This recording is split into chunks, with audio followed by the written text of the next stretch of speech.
The envelope trembled in David Hayes' weathered hands as the audience of millions fell silent. Tears welled in his eyes as he stood on the gleaming stage of the National Documentary Awards. Beside him, Sophia Red squeezed his calloused palm reassuringly, the same hand that had reached out to help her on that dusty rural road just 18 months ago.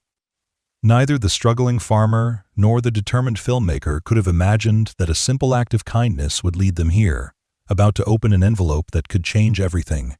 Before we carry on, please hit the subscribe button to make my day, and let me know where you are watching from in the comments. The summer heat pressed down on Willow Creek like a heavy blanket.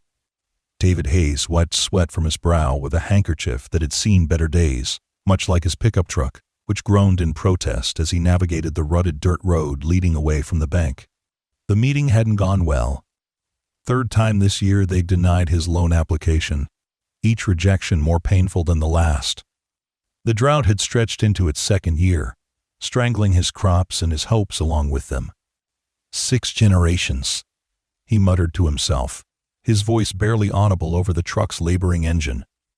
6 generations of Hayes men working this land, and I'm the one who's going to lose it. He glanced at the dashboard, where a faded photograph was tucked beside the speedometer.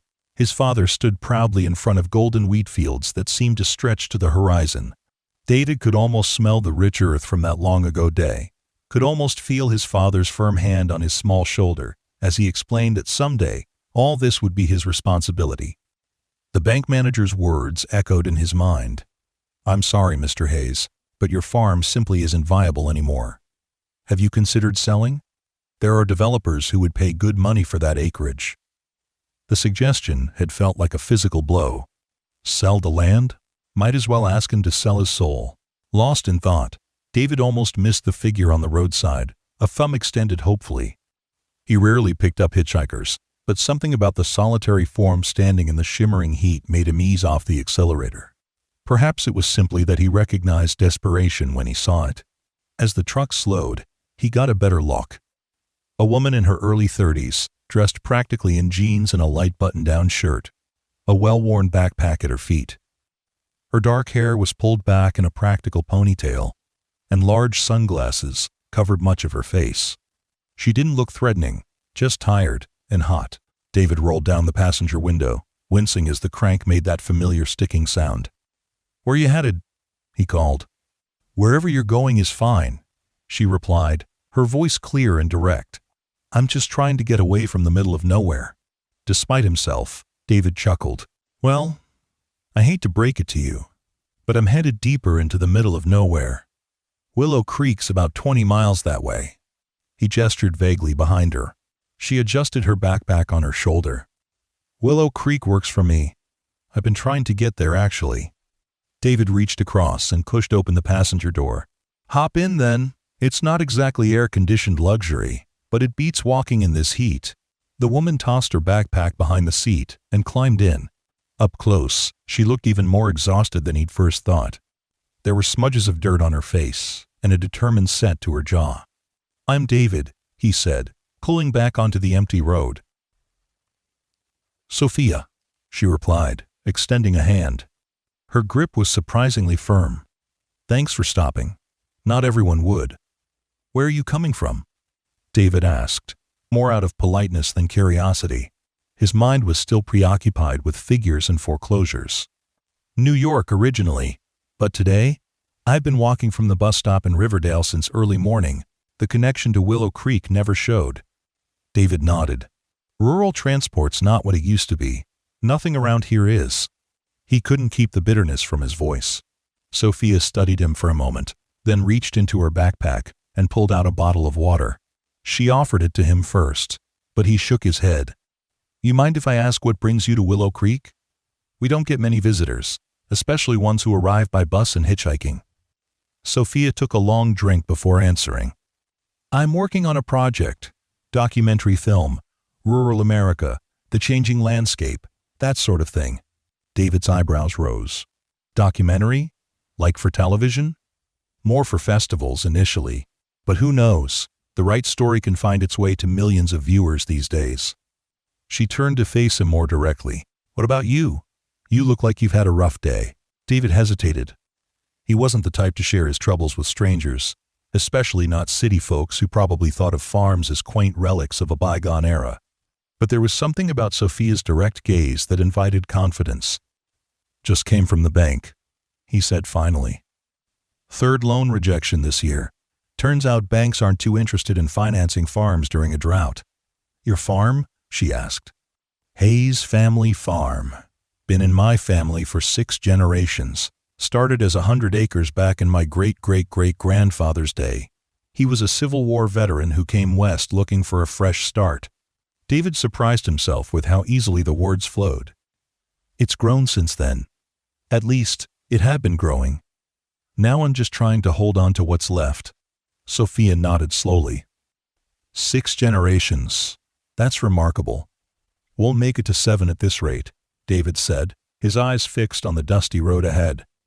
"My daughter Lily, she's off at college now. Agricultural science. Always thought she'd come back, take over someday. Now I'm just hoping there's something left for her to come back to."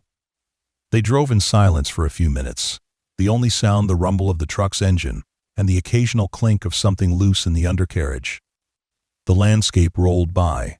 Fields that should have been lush with corn or wheat, now dusty and barren. "What happens next?" Sophia asked quietly. "After the bank says no?" David's hands tightened on the steering wheel. "You keep going. What else can you do? I've got 40 acres of corn that needs a miracle, 30 of soybeans that aren't much better, and a small apple orchard that's hanging on by a thread, plus the animals. Can't exactly abandon them because the numbers don't add up." Animals? Dairy cows mostly. A few chickens, 2 old horses that are more pets than anything useful at this point. A faint smile touched his lips. "My daughter's 4-H projects. She couldn't bear to part with them when she left for school." They crested a small hill, and David's farm came into view in the distance. Even in the drought, there was something undeniably beautiful about the place. The white farmhouse needed paint, and the red barn's roof had seen better days, but they stood proudly against the backdrop of golden fields and blue sky. "That's it," David said, a note of undisguised pride in his voice despite everything. "Hayes Family Farm." Sophia leaned forward, looking at the property with keen interest. "It's beautiful. It's struggling," David corrected, though he appreciated her words. "But yes, on a good day, in the right light, it's the most beautiful place in the world." He turned down the long driveway, dust billowing behind the truck. As they approached the house, a border collie came bounding out to greet them, barking enthusiastically. "That's Max," David said. "Best cattle dog in the county." He parked near the house and turned to Sophia. "So, Willow Creek's still about 10 miles that way." He pointed down the road. "Not much traffic out this way, though. You might be waiting a while for another ride." Sophia looked thoughtful. "Actually, I was hoping to talk to some local farmers for my documentary. Would you be willing to answer a few questions? I can pay for your time." David's pride bristled at the offer of payment, but his bank account whispered that he wasn't in a position to refuse. Still, he hesitated. "What kind of questions?" "Just about your experience, the challenges you're facing, the history of the place, the human side of farming that most people never see." She reached into her backpack and pulled out a small, professional-looking camera. "I'd record it, of course, with your permission." David ran a hand through his hair, suddenly self-conscious about his appearance. He hadn't shaved in a couple of days, and his clothes were dusty from the fields. "I don't know. I'm not really the type for cameras and interviews." "That's exactly why I want to talk to you," Sophia said earnestly. "I'm tired of staged, polished stories. I want something real. And from the little you've told me, your story deserves to be heard." Before David could respond, his phone rang. He fished it from his pocket and checked the screen. "Sorry, I need to take this. It's my daughter," he answered, turning slightly away from Sophia. "Hey, Lily girl, everything okay?" As he listened to his daughter's voice, his expression shifted from concern to something more complicated. No, don't worry about that. Focus on your exams." "Yes, I'm sure." "The bank?" "Oh, they're just taking their time with the paperwork, that's all." The lie came easily. Practiced. Everything's fine here. Max misses you though. And those horses of yours are eating me out of house and home. Sophia watched him, her expression thoughtful. She could see the tension in his shoulders, hear the forced lightness in his tone.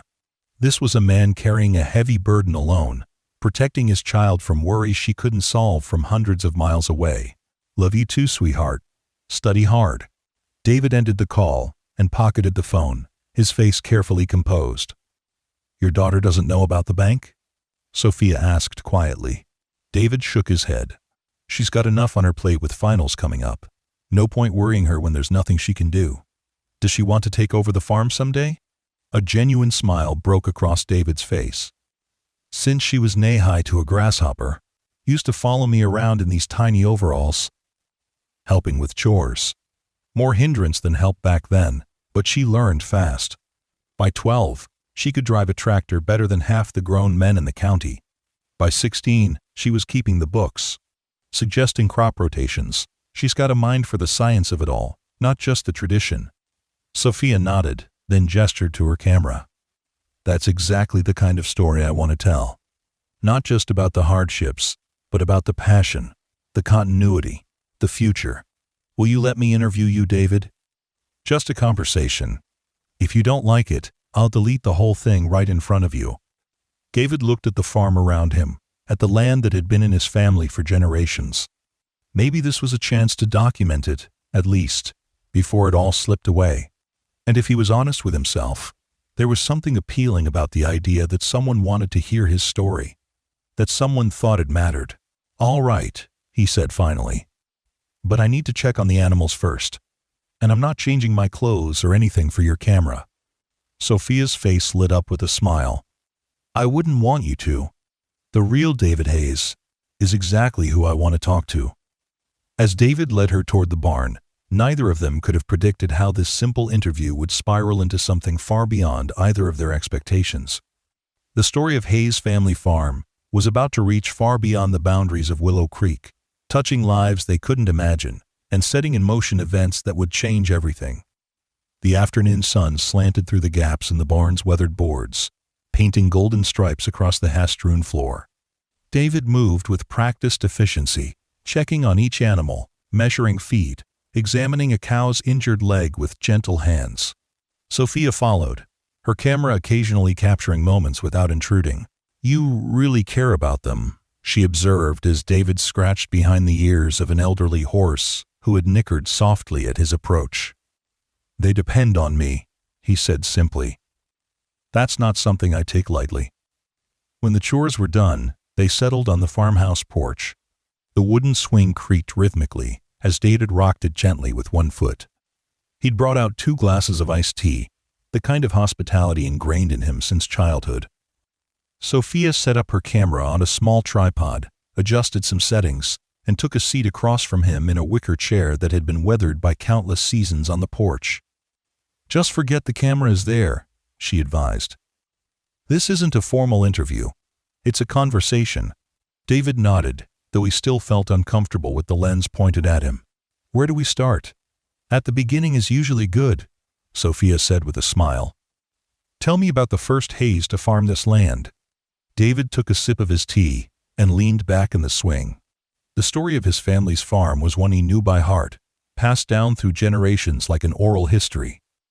Jacob Hayes came here in 1866, he began, his voice finding its rhythm in the familiar tale. He'd fought for the Union, seen things no man should see at Antietam and Gettysburg, wanted peace after that, and space. He found both here.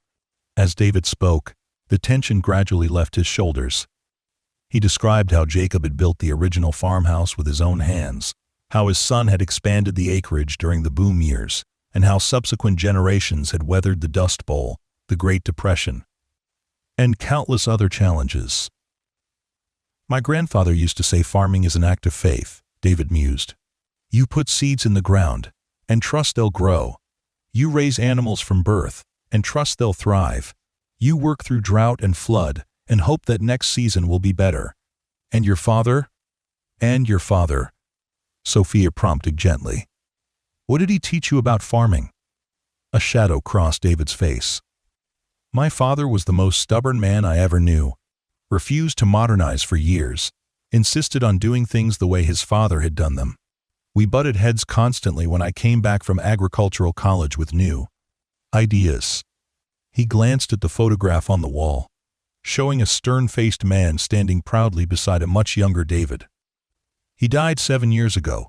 Heart attack, right out there in the North Field. By then, we'd made our peace. He'd even admitted that some of my newfangled ideas had merit. David rubbed his chin, remembering. The last thing he ever said to me was, "This land doesn't belong to us, son. We belong to it. We're just taking care of it for those who come after." I think about that every day. Sophia nodded, her expression thoughtful. And now you're afraid there won't be anything left for Lily to inherit. It wasn't a question, but David answered anyway. 2 years of drought, grain prices falling, equipment breaking down, and now the banks won't extend any more credit. He sighed heavily. I've tried everything. Diversifying crops, farmers markets for the apples, even took on carpentry jobs in town last winter. Nothing's enough to stop the bleeding. What about government assistance? Agricultural subsidies? David's expression hardened slightly. Applied for everything I qualify for. It helps, but it's a drop in the bucket compared to what's needed. And I'm not looking for handouts. I just want a fair chance to keep this farm alive. What would that look like? A fair chance? The question made David pause. He'd been so focused on immediate survival that he hadn't allowed himself to think about what might actually save the farm in the long term. Water, for one thing, he said finally. The irrigation system needs an overhaul. With climate change, these droughts aren't going away. But that's a $100,000 investment minimum. He warmed to the topic, his hands moving expressively as he spoke. The dairy operation could be modernized too. Not going industrial scale, but enough to increase production without sacrificing quality.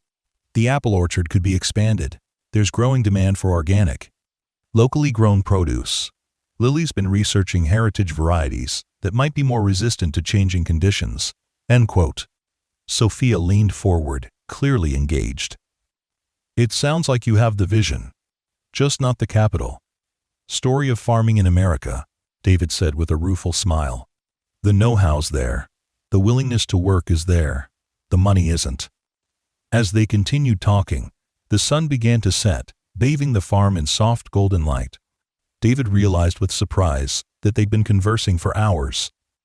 Sophia had drawn him out effortlessly, asking insightful questions that made him think about his life and work in ways he hadn't considered before. I should probably find somewhere to stay in town, Sophia said eventually, checking her watch. Is there a motel in Willow Creek? David hesitated.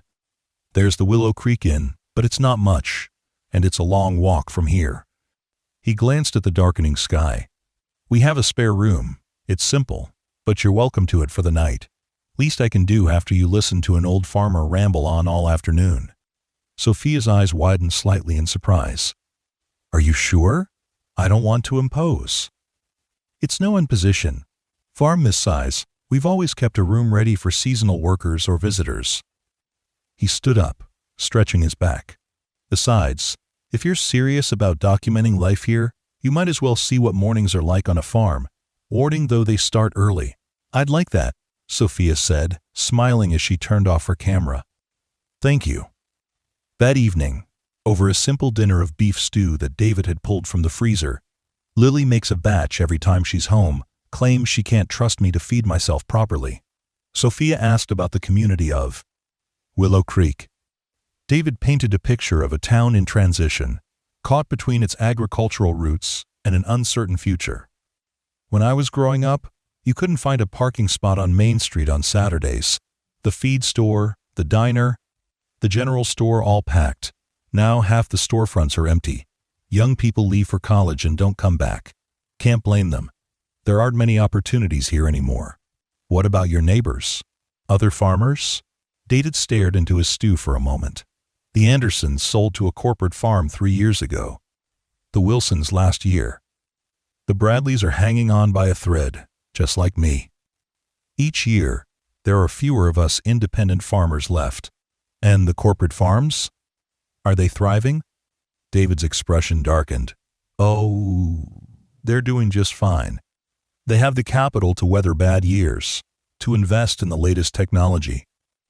They can operate at a loss for a while if needed, subsidized by parent companies with diverse interests.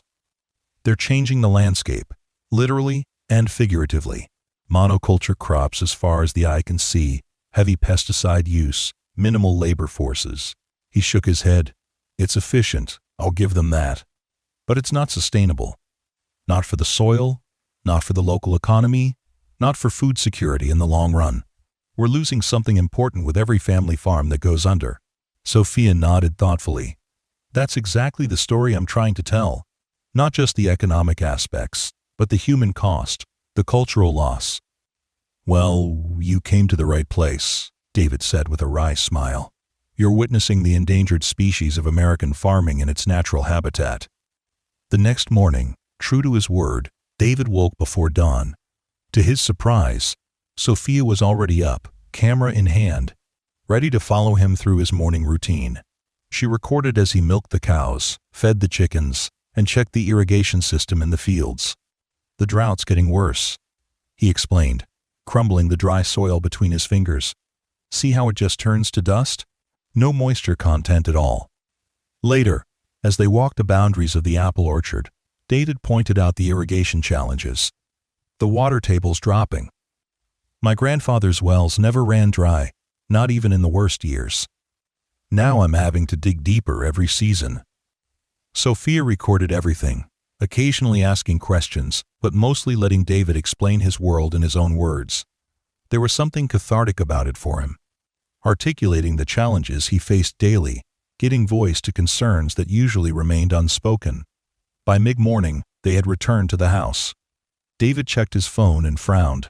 I've got to go into town for some parts. The tractor's acting up again. You're welcome to come along. See Willow Creek for yourself. Sophia readily agreed. As they drove into town, David pointed out landmarks and shared anecdotes about the area's history. Willow Creek itself was a small town that had seen better days. The main street featured a mix of occupied businesses and empty storefronts, with, for lease signs gathering dust in the windows. They stopped first at Henderson's Farm Supply, where David was greeted by name. The owner, an older man with a weathered face, looked curiously at Sophia, but didn't ask questions as David explained the parts he needed. Put it on my account, Joe, David said, gathering the items. You sure about that, David? Joe asked quietly. Your tab's getting up there. David stiffened slightly. I'll clear it when the harvest comes in. Joe nodded, though his expression suggested doubt. Whatever you say. You know I'm flexible. He turned to Sophia with a forced smile. You visiting our little town, miss? Just passing through, Sophia replied, working on a documentary about rural communities. Joe's eyebrows rose. A documentary? About Willow Creek? Well, there's not much to see these days, I'm afraid. Town's not what it used to be. That's part of what I'm documenting, Sophia said. The changes in rural America, the challenges facing farming communities. Joe nodded vigorously. Well, you've certainly come to the right place for that. Whole way of life, disappearing right before our eyes. He gestured around the store. My father opened this place in 1952. Did good business for decades. Now I'm barely hanging on. Can't compete with the big box stores in the city. Can't afford to modernize. David shifted uncomfortably. Joe's been threatening to retire for 15 years now. And I mean it more every year, Joe retorted good-naturedly. Just waiting for someone to make an offer on the building. Not that anyone's lining up to buy commercial property in Willow Creek these days. As they left the store, Sophia asked, Is that typical? Businesses struggling alongside the farms? David nodded. It's all connected. When farms fail, the businesses that support them suffer. When those businesses close, more people leave town looking for work. It's a downward spiral that's hard to reverse. They walked down Main Street, David occasionally greeting people by name. They stopped for lunch at the Willow Creek Diner, a classic small-town establishment with checkered tablecloths and a menu that hadn't changed much in decades. The waitress, A woman in her 50s named Martha knew David well. "The usual David?" she asked, pouring coffee without waiting for a response. "Thanks, Martha. This is Sophia. She's making a documentary about farming communities." Martha's eyes lit up with interest. "Really? Will it be on television?" "Possibly," Sophia replied. "I'm focusing on the challenges facing family farms and small towns like Willow Creek." "Well, we've got challenges aplenty," Martha said with a rueful laugh. "My husband lost his job when the lumber mill closed 5 years ago. Had to retire early. Now our son and his wife are talking about moving to Indianapolis. Can't say I blame them. Not much future here for young people." As Martha walked away to place their orders, Sophia looked around the half-empty diner. "It seems like everyone has a similar story." "Because we do," David said simply. "It's not just my farm or Joe's store or this diner. It's happening all across rural America. Communities that thrived for generations are disappearing. And once they're gone, they don't come back." Their food arrived, and the conversation shifted to lighter topics. David asked about Sophia's background, and she told him about growing up in New York, studying film at NYU, and her determination to tell stories that mainstream media overlooked. "My previous documentaries were more urban-focused," she explained. "Gentrification in Brooklyn, the housing crisis in Chicago. But I realized I was missing a huge part of the American experience by staying in cities. There are struggles happening in rural areas that most urban dwellers never even think about." "Well, you're certainly getting an unvarnished look at it," David said, gesturing around the diner. "This is Willow Creek in 2025. Not exactly a tourism poster." As they were finishing their meal, David's phone rang. He checked the screen and frowned. "Sorry, I need to take this." He stepped outside to answer, leaving Sophia in the diner. Martha approached the table with a coffee pot. "Refill, hun?" Sophia nodded, and Martha filled her cup. "David's a good man," Martha said conversationally, glancing out the window where David was pacing as he talked on the phone. "One of the last of his kind around here. Stubborn as a mule, proud as a peacock, but heart of gold." "How long have you known him?" Sophia asked. Martha laughed. "All my life. We went to school together. I was a year behind him. He was the star quarterback, you know. Could have played college ball, had offers and everything. Stayed here instead. Took over the farm when his father got sick. Never complained about it once." Sophia looked out at David, seeing him in a new light. He didn't mention that. "He wouldn't," Martha said fondly. "David doesn't talk about himself much. Never has. But everyone in town knows what he's going through with the farm. We're all rooting for him, but—" She trailed off, her expression somber. "But what?" Martha sighed. "Times change. My grandparents were farmers too. Had to sell in the 80s, during the farm crisis. It nearly broke them. I'm afraid David's heading for the same heartbreak, fighting a battle he can't win." Before Sophia could respond, David returned, his expression grim. "We need to go," he said tightly. "There's a problem at the farm." He paid for their lunch quickly, and they hurried back to the truck.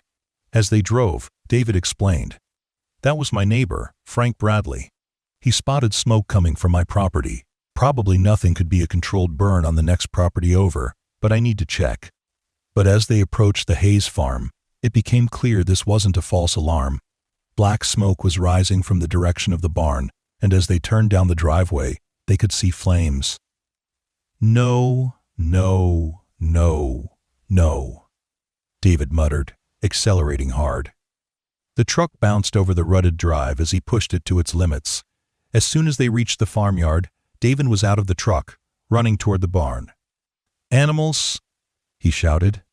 "We need to get them out." Sophia hesitated only briefly before following him. The barn's southern wall was engulfed in flames, the ancient wood providing perfect fuel for the fire. Inside, they could hear the panicked sounds of the cows. David disappeared into the smoke-filled structure without hesitation. Sophia pulled her shirt over her nose and mouth and followed. The heat was intense, the smoke disorienting. She could make out David's figure, already leading one of the frightened cows toward the exit. "Get that one," he shouted, pointing to another cow huddled in a corner. "Just grab her halter and pull. She'll follow." For the next frantic minutes, they worked to evacuate the animals. The two elderly horses were the most difficult, terrified by the flames and reluctant to move. By the time they got the last animals to safety, the sound of sirens could be heard in the distance.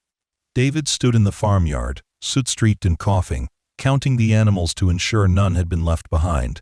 Sophia realized her camera was still in her bag, still recording.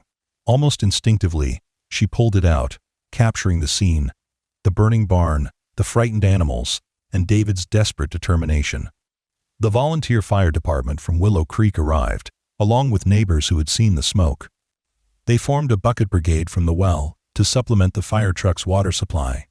David worked alongside them, refusing to rest even as others urged him to sit down, to catch his breath. It took hours to bring the blaze under control. By then, the barn was a total loss. The structure that had stood for over a century was now a charred skeleton, still smoldering in the afternoon sun. As the adrenaline wore off, David sat heavily on an overturned bucket, his face blank with shock. Neighbors came by, offering condolences, promises of help with rebuilding. Sophia recorded some of these interactions from a respectful distance, capturing the community's response to tragedy. Finally, when most people had left and the fire chief had given final instructions about watching for flare-ups, David and Sophia were alone again in the farmyard. The rescued animals had been temporarily housed in a paddock, but the farm's infrastructure had been dealt a devastating blow. "The insurance won't cover it," David said dully, speaking for the first time in hours. "Policy lapsed last month. I had to choose between premium payments and feed for the animals." He laughed bitterly. Some choice that turned out to be. Sophia sat beside him, not sure what to say. Her camera was off now, tucked away in her bag. "I should have been here," David continued, his voice raw with emotion. "If I'd been here, I might have caught it earlier, before it spread." "This isn't your fault," Sophia said quietly. "And you saved the animals, that's what matters." David ran his hands through his hair, leaving streaks of soot. "Without the barn, I can't house the dairy operation. Without the dairy operation, I can't make payments. Without payments—" He trailed off, the implication clear. "What will you do?" Sophia asked. David stared at the smoldering ruins for a long moment. "Only thing I can do. Keep going." He stood up, his shoulders straightening with visible effort. "We'll figure something out. We always do." But the strain in his voice betrayed his uncertainty. This might be the final blow that the Hayes family farm couldn't recover from. Later that evening, after David had made temporary arrangements for the animals and showered away the soot and smoke, Sophia approached him carefully. "I got some footage today," she said. "Of the fire, the rescue, the community response? It's powerful stuff." David looked at her blankly. "The documentary. Right. I'd almost forgotten about that. I understand if you want me to delete it. It was an invasive thing to do, recording at a moment like that." To her surprise, David shook his head. "No, keep it. If my farm's going down in flames, literally and figuratively, might as well document it. Maybe someone will learn something from my mistakes." "That's not why I'm doing this," Sophia said earnestly. "I don't see failure when I look at you or this farm. I see resilience, determination, values worth preserving." David gave her a skeptical look. "Pretty words, but they don't rebuild barns or pay bank loans." "No," Sophia agreed. "But what if the documentary could help with that?" "What do you mean?" Sophia hesitated, not wanting to offer false hope. "I've been thinking about this all day. What if we launched a crowdfunding campaign alongside the documentary project? Share your story, the farm's history, the challenges you're facing. Ask for help rebuilding." David's pride visibly bristled. "Charity? That's your solution?" "Not charity," Sophia countered. "Investment. In sustainable farming, in preserving agricultural heritage, in keeping rural communities alive. People care about these issues, David. They just don't know how to help. We could show them. We could show them." David stood and paced the kitchen, clearly conflicted. "I've never taken handouts. Not once in my life. Is it a handout when neighbors help rebuild a barn? when a community comes together after a disaster? Sophia challenged. This would just be extending that circle of community beyond Willow Creek. David didn't respond immediately. He walked to the window, looking out at his land in the fading light. Finally, he turned back to her. What exactly would this involve? Over the next days, between salvaging what they could from the barn ruins and continuing to care for the animals, David and Sophia developed a plan. They would create a short, powerful mini-documentary about Hayes family farm, its history, its current challenges, and David's vision for its future. This would be the centerpiece of a crowdfunding campaign aimed at raising enough money to rebuild the barn and implement some of the modernizations David had dreamed of. Sophia spent hours filming additional footage. David working with the animals at dawn, his hands moving with practiced efficiency despite his exhaustion.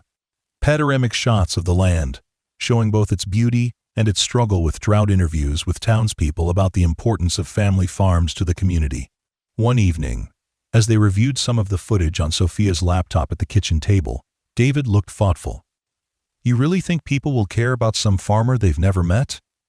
I know they will, Sophia said confidently. Your story connects to something universal, something people are hungry for, even if they don't know it. Authenticity, perseverance, a connection to the land. David seemed unconvinced.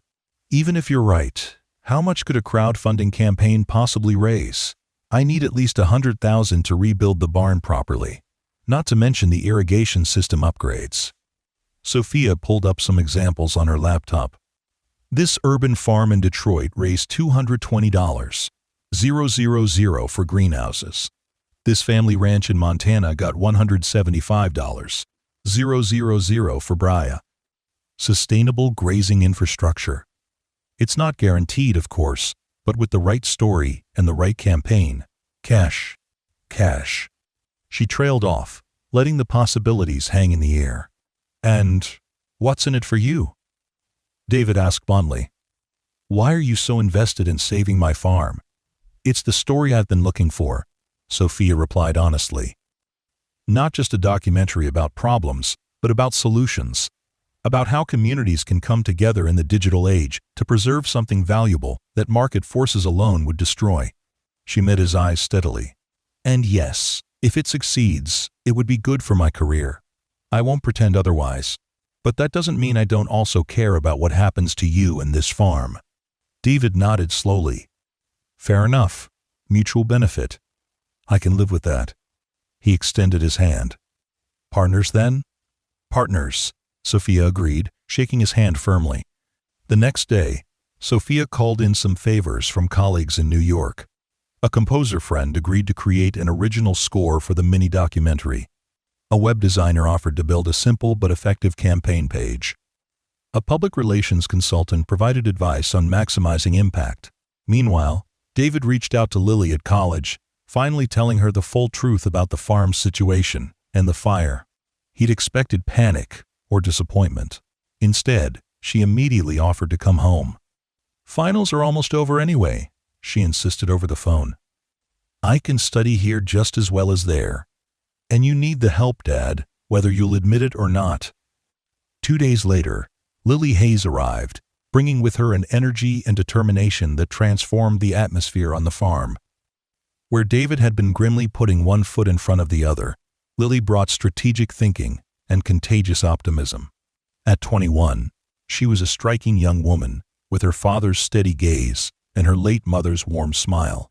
She greeted Sophia with immediate, uncomplicated friendliness, excited about the documentary project and full of ideas for the campaign. We should emphasize the sustainability angle, she suggested as they sat around the kitchen table that first evening. My agricultural science professors are always talking about how family farms are essential to developing resilient food systems.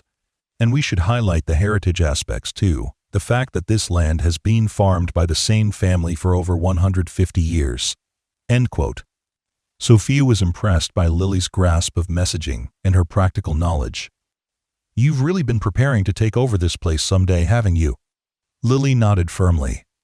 Since I was 10 years old. That's not changing because of one fire or one bad drought. She turned to her father. Actually, I've been working on something at school that might help. A partnership with the Agricultural Extension Program. They're looking for test sites for new drought-resistant crop varieties. David raised an eyebrow. Test sites? You mean experimental crops? With grants to cover the implementation, Lily explained. It wouldn't solve all our problems, but it could provide some income and expertise. I've already talked to my advisor about nominating our farm. David looked at his daughter with a mixture of pride and amazement. When did you grow up so much? He asked softly. Lily rolled her eyes, but her smile was affectionate. Someone had to, while you were busy being stubborn and self-sufficient. With Lily's input, the mini-documentary took on new dimensions. She showed Sophia the farm's historical records, carefully preserved in the farmhouse's small library. There were sepia photographs of Jacob Hayes standing proudly before the original homestead, ledgers recording harvests from the 1870s, letters from the Dust Bowl era describing the Saw, family's refusal to abandon their land when so many others fled west. This isn't just a business, Lily explained, as Sophia filmed her going through the family archives. It's a continuing dialogue between generations, between humans and the land. Every decision we make is informed by what came before and what comes after. Sophia captured this sentiment beautifully in her filming, contrasting historical photographs with present-day footage, showing how the land had changed and how it had remained the same. She filmed Lily and David walking the property together, pointing out features and discussing future plans with a shared vocabulary and understanding that spoke of deep family bonds. A week after her arrival, Lily accompanied Sophia into Willow Creek for additional interviews. In the town's small historical society, they discovered newspaper clippings about the Hayes farm winning agricultural prizes in the 1950s, about David's father serving on the school board, about David himself turning down college football scholarships to take over the farm when his father fell ill. I never knew about the scholarships, Lily said quietly as they left the historical society. He never mentioned it. He doesn't talk much about his sacrifices, Sophia observed. But others do. Everyone I've interviewed in town has a story about how your father helped them at some point. They had lunch at the Willow Creek Diner, where Martha fussed over Lily and reminisced about when she used to come in as a child, always ordering chocolate pie with a double scoop of ice cream. Your dad would pretend to scold you for ruining your appetite, Martha recalled fondly. But then, he'd order the same thing for himself. After lunch, they stopped by the local high school, where the agriculture teacher, Mr. Reeves, spoke passionately about David's contributions to the school's 4-H program. He's mentored dozens of students over the years, Mr. Reeves told Sophia's camera, taught them about responsible animal husbandry, sustainable farming practices, the value of hard work. Some of those kids had no other positive male role models in their lives. Can't put a price tag on that kind of community contribution. As they drove back to the farm, Lily was thoughtful. I knew Dad was respected in town, but I never realized how many lives he's touched. That's what makes this story so powerful, Sophia said. It's not just about saving one farm. It's about recognizing the value of people like your father, the invisible threads that hold rural communities together. While Sophia and Lily gathered these community perspectives, David was focusing on the practical aspects of recovery. He met with contractors about barn rebuilding costs, researched more efficient dairy equipment, and explored options for upgrading the irrigation system. The bank remained unwilling to extend additional credit, but at least one loan officer had expressed interest in revisiting the discussion if the crowdfunding campaign showed significant support. By the end of the second week, Sophia had enough footage to begin editing the mini-documentary. She set up her equipment in the farmhouse's dining room, turning it into a temporary studio. David and Lily continued with farm work, but they would stop by periodically to review footage or answer questions. As Sophia assembled the narrative, a compelling story emerged. It wasn't just about the struggles of one family farm, but about the changing face of rural America, the tensions between tradition and innovation, the vital importance of sustainable agriculture in an era of climate change. David's personal journey from a young man who sacrificed his own opportunities to preserve his family's legacy to a father now fighting to ensure that legacy could continue to the next generation, formed the emotional heart of the film. 3 weeks after the fire, the mini-documentary was complete. Sophia, David, and Lily gathered in the dining room to watch the final cut. For 20 powerful minutes, the Hayes family farm filled the screen. Its past, its present, its uncertain future. The score, contributed by Sophia's composer friend, underscored the emotional beats perfectly. The final shot, a drone camera slowly rising to show the Hayes land stretching to the horizon, faded to a simple text call to action for the crowdfunding campaign. When the screen went dark, there was silence in the room. David cleared his throat, clearly emotional. That's really something," he said finally. Lily wiped away tears. "It's perfect, Sophia. It shows exactly what this place means to us, why it's worth saving." "So we launch tomorrow?" Sophia asked, looking at both of them. "The campaign page is ready. My contacts in media and agriculture publications are primed to share it. We just need your final approval." David took a deep breath. It still feels strange, asking for help so publicly. But yes, let's do it. The next morning, they gathered around Sophia's laptop. With David's nod of confirmation, she hit the launch button on the campaign. The mini-documentary went live on multiple platforms simultaneously, along with the crowdfunding page that detailed specific needs and goals. $100, 000 for barn rebuilding, $50, 000 for irrigation system modernization, $25, 000 for updated dairy equipment. "Now we wait," Sophia said, closing the laptop. "And we spread the word through every channel we can." For the first few hours, response was modest, but encouraging. Neighbors and community members from Willow Creek were the first to contribute, often with small amounts, but heartfelt messages of support. By lunchtime, they had raised just over $5,000. "It's a start," David said, trying to sound optimistic. Then, shortly after noon, something unexpected happened. A popular agricultural blog picked up the story, praising the documentary's authentic portrayal of family farming and urging readers to support the campaign. An hour later, a climate activist with millions of social media followers shared it, framing the Hayes farm as an example of sustainable agriculture worth preserving. By dinner time, the campaign had reached $20,000 and was accelerating. Sophia's phone was constantly buzzing with notifications and messages from media contacts wanting more information. Lily took charge of responding to comments and messages on the campaign page, thanking donors and answering questions about the farm. David watched in stunned disbelief as the total continued to climb. "I never thought," he began, then shook his head, unable to complete the sentence. The next morning brought even more attention. A national news program featured a segment on the campaign, interviewing an agricultural economist about the importance of family farms in maintaining diverse, resilient food systems. A famous chef with a farm-to-table restaurant chain pledged a significant amount and encouraged others in the culinary world to support sustainable agriculture. By noon of the second day, they had surpassed $75,000. Lily was ecstatic, Sophia was professionally vindicated, and David was overwhelmed. He retreated to the porch, needing some space to process what was happening. Sophia found him there, staring out at his land with a complicated expression. "Everything okay?" she asked, sitting beside him on the swing. "It's just a lot," he admitted. "Don't get me wrong, I'm grateful.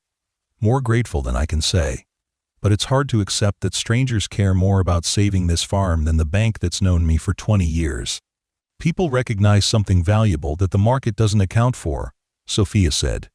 "The intangibles, community value, environmental stewardship, agricultural heritage, things that don't show up on a balance sheet but matter deeply." David nodded slowly. "I've been doing this so long, sometimes I forget why it matters so much to me, seeing it through your lens, through all these people's responses. It's like remembering something I always knew but couldn't articulate." By the end of the first week, the campaign had exceeded its initial goal of $175,000. Contributions continued to come in, along with messages of support from around the country and even internationally. The Hayes family farm had become a symbol in a larger conversation about the future of agriculture, the preservation of rural communities, and the kind of food system people wanted to support. Media requests began pouring in. Sophia, with her background in publicity, helped David and Lily navigate these opportunities strategically. They did select interviews with agricultural publications, regional news outlets, and programs focused on sustainability and rural issues. David, initially uncomfortable in front of cameras, gradually found his voice as a passionate advocate for family farming. As the campaign total approached $250,000, they revised their goals, outlining additional projects that could further enhance the farm's sustainability and profitability. Solar panels to reduce energy costs, a small processing facility for value-added products from the apple orchard, educational programs for school groups and aspiring young farmers. The bank, seeing the overwhelming public response, suddenly became much more cooperative. The loan officer who had repeatedly rejected David's applications now called with congratulations and offers of favorable terms for future needs. David accepted these overtures graciously, but Lily was less forgiving. "Funny how they discover we're creditworthy once other people show faith in us," she remarked after one such call. The crowdfunding campaign eventually closed at just over $300,000, far exceeding their most optimistic projections. But its impact extended beyond the financial. Agricultural Extension Services reached out with offers of technical assistance. A sustainable farming network invited David to join their board. A regional cooperative proposed a partnership for marketing the farm's products. For Sophia, the project represented a professional breakthrough. The mini-documentary won recognition at several film festivals focused on environmental and rural issues. More importantly, it opened doors for her to continue telling similar stories of rural resilience and innovation. She began planning a full-length documentary, expanding on the themes she'd explored with the Hayes farm, featuring other family farms finding creative ways to survive and thrive. Construction on the new barn began in early autumn. It was designed to honor the historical structure while incorporating modern efficiencies. Solar panels were installed on the south-facing roof, and the dairy equipment inside represented a significant upgrade from what had been lost in the fire. Work on the irrigation system improvements coincided with the harvest. The new system would use 30% less water while providing more consistent moisture to the crops, a crucial adaptation to the increasingly unpredictable climate patterns affecting the region.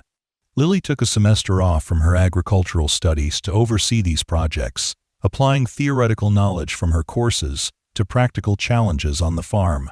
She worked closely with contractors and agricultural specialists, often impressing them with her technical understanding and clear vision for the farm's future. David found himself in the unaccustomed role of spokesperson and advocate. He was invited to speak at agricultural conferences, to testify before state legislative committees on rural issues, and to mentor younger farmers facing similar challenges. Initially reluctant, he gradually embraced this new dimension of his identity, recognizing that his experiences could help others. Through it all, Sophia remained connected to the Hayes farm, visiting regularly to document the progress and maintain the relationship with David and Lily. What had begun as a chance encounter on a dusty road had evolved into a deep friendship and an ongoing collaboration. 1 year after the barn fire, the Hayes family farm hosted a community celebration to mark the completion of the major reconstruction and improvement projects. Hundreds of people attended, including neighbors, supporters from the crowdfunding campaign who lived within driving distance, and media representatives. The new barn stood proudly, its traditional external appearance belying the modern, efficient systems within. The fields, benefiting from the improved irrigation, showed promising growth despite the continuing challenges of a changing climate. The apple orchard had been expanded with heritage varieties selected for disease resistance and drought tolerance. During the celebration, David, Lily, and Sophia stood together on the porch, observing the bustling activity in the farmyard. Children played games organized by 4-H members, local food vendors served dishes made with ingredients from area farms, and musicians performed on a small stage set up near the new barn. "Did you ever imagine this?" David asked Sophia. gesturing to the scene before them. "When you picked up that dusty hitchhiker on the road?" Sophia smiled. "I was looking for a story. I found something much more valuable." "A profitable documentary subject?" Lily teased. "A reminder of why stories matter," Sophia corrected gently. "They connect us. They help us see value in things we might otherwise overlook. They inspire action." The Hayes family farm had indeed inspired action. Beyond the direct support for their own operation, the campaign had sparked conversations in communities across rural America. Other family farms had launched similar initiatives, often with success.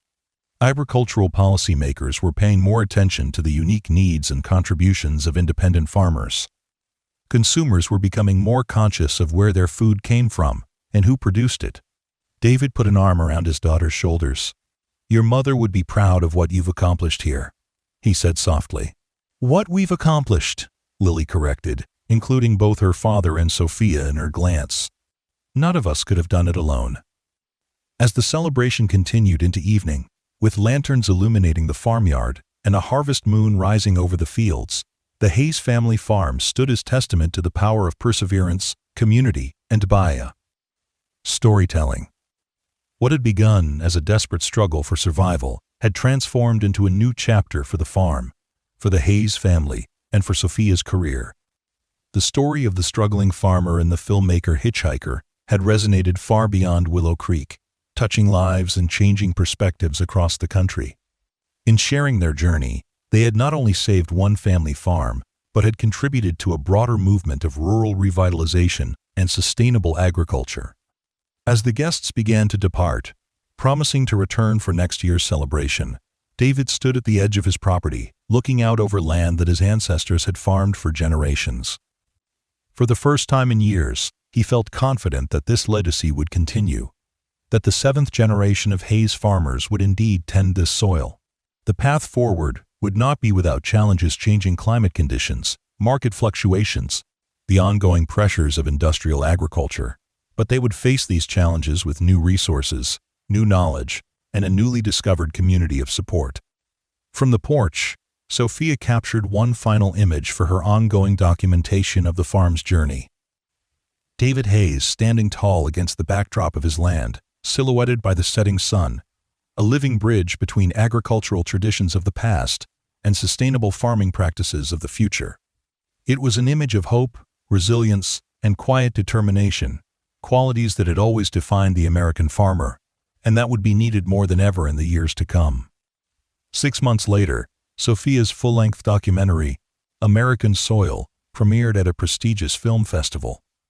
Building on her experience with the Hayes farm, she had traveled the country, documenting the stories of family farmers adapting to changing conditions, finding innovative solutions to preserve their way of life while embracing new technologies and approaches. David and Lily attended the premiere as honored guests.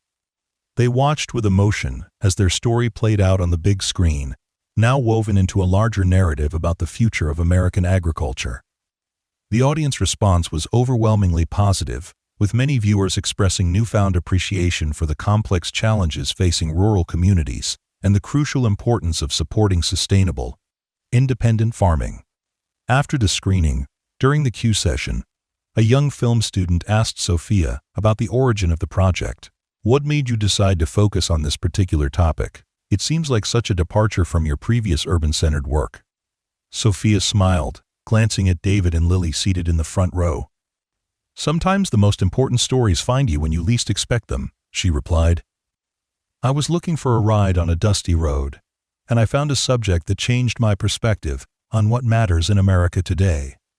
She paused, then added, "And I discovered that the most powerful documentaries don't just observe, they participate. They connect people who might otherwise never find each other." The film went on to secure distribution with a major streaming service, ensuring that the stories it told would reach millions of viewers. The Hayes family farm, once on the brink of foreclosure, became known nationally as an example of rural resilience and innovation. Lily completed her agricultural science degree and returned full-time to the farm, implementing new sustainable practices and expanding their educational programs for aspiring farmers. David, while still actively involved in daily farm operations, embraced his unexpected role as an advocate for family farming. He spoke at conferences, advised policymakers, and mentored younger farmers facing the same challenges he had overcome. The quiet, proud man, who had once been reluctant to ask for help, now freely shared his knowledge and experience, recognizing that the future of American agriculture depended on collaboration rather than isolation. The relationship between the Hayes family and Sophia evolved into a lasting partnership.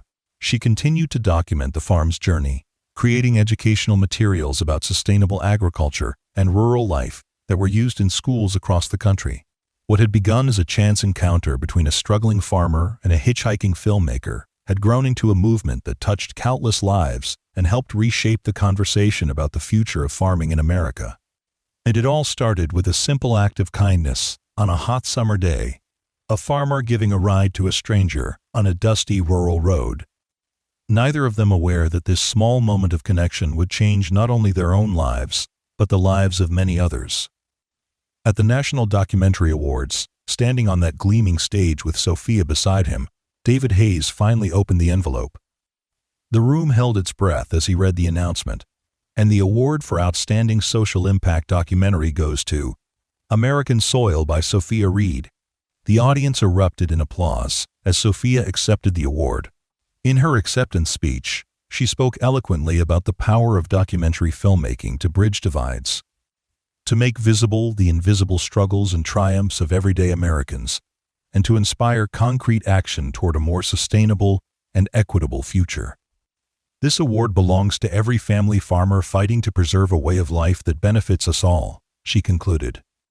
And especially to David and Lily Hayes, who taught me that the most important stories aren't found in statistics or policy papers, but in the daily acts of courage and commitment that so often go unrecognized. As they left the stage together, David leaned close to whisper, "Not bad for a hitchhiker and a farmer who couldn't even get a bank loan." Sophia laughed. "Just imagine what would have happened if you hadn't stopped that day." David shook his head, smiling. "Some things are just meant to be, I guess. Like 6 generations of Hayes farmers working the same soil. And now a 7th. Sophia reminded him, referring to Lily's recent announcement that the Hayes family farm would be launching an apprenticeship program for young farmers, ensuring that the knowledge and values of sustainable agriculture would be passed on beyond their own family. As they rejoined the celebration, surrounded by filmmakers, journalists, and agricultural advocates who had been inspired by their story, David reflected on the unexpected journey of the past 2 years. From the depths of potential failure to this moment of recognition and impact, it had been a transformation he could never have imagined when he picked up a dusty hitchhiker on that fateful summer day. The struggling farmer and the filmmaker Hitchhiker had indeed told his story to the world. But more importantly, they had helped write a new chapter for family farming in America, one of innovation, community support, and renewed appreciation for the men and women who tend the soil that feeds us all. It wasn't just David's story anymore. It had become part of a larger narrative about resilience, sustainability, and the enduring importance of connection in an increasingly fragmented world. And as for Hayes' family farm, it continued to flourish, not just as a business, but as a beacon of hope for rural communities across the country. The 7th generation was already learning to walk its fields, to know its seasons, to love its soil. The legacy would continue, strengthened by the challenges it had overcome and the new connections it had formed. In the end, that was all any farmer could ask for. The chance for the story of the land to continue, enriched by each generation that tended it with care and passed it on with hope. The dusty road that had brought David and Sophia together still stretched through Willow Creek, but it was no longer a path to nowhere. It had become a way forward, not just for one family farm, but for a vision of rural America where tradition and innovation worked in harmony, where the value of farming extended beyond balance sheets to encompass community, sustainability, and hope for the future. And all because a struggling farmer had stopped to give a ride to a hitchhiker, unaware that she would help tell his story to the world.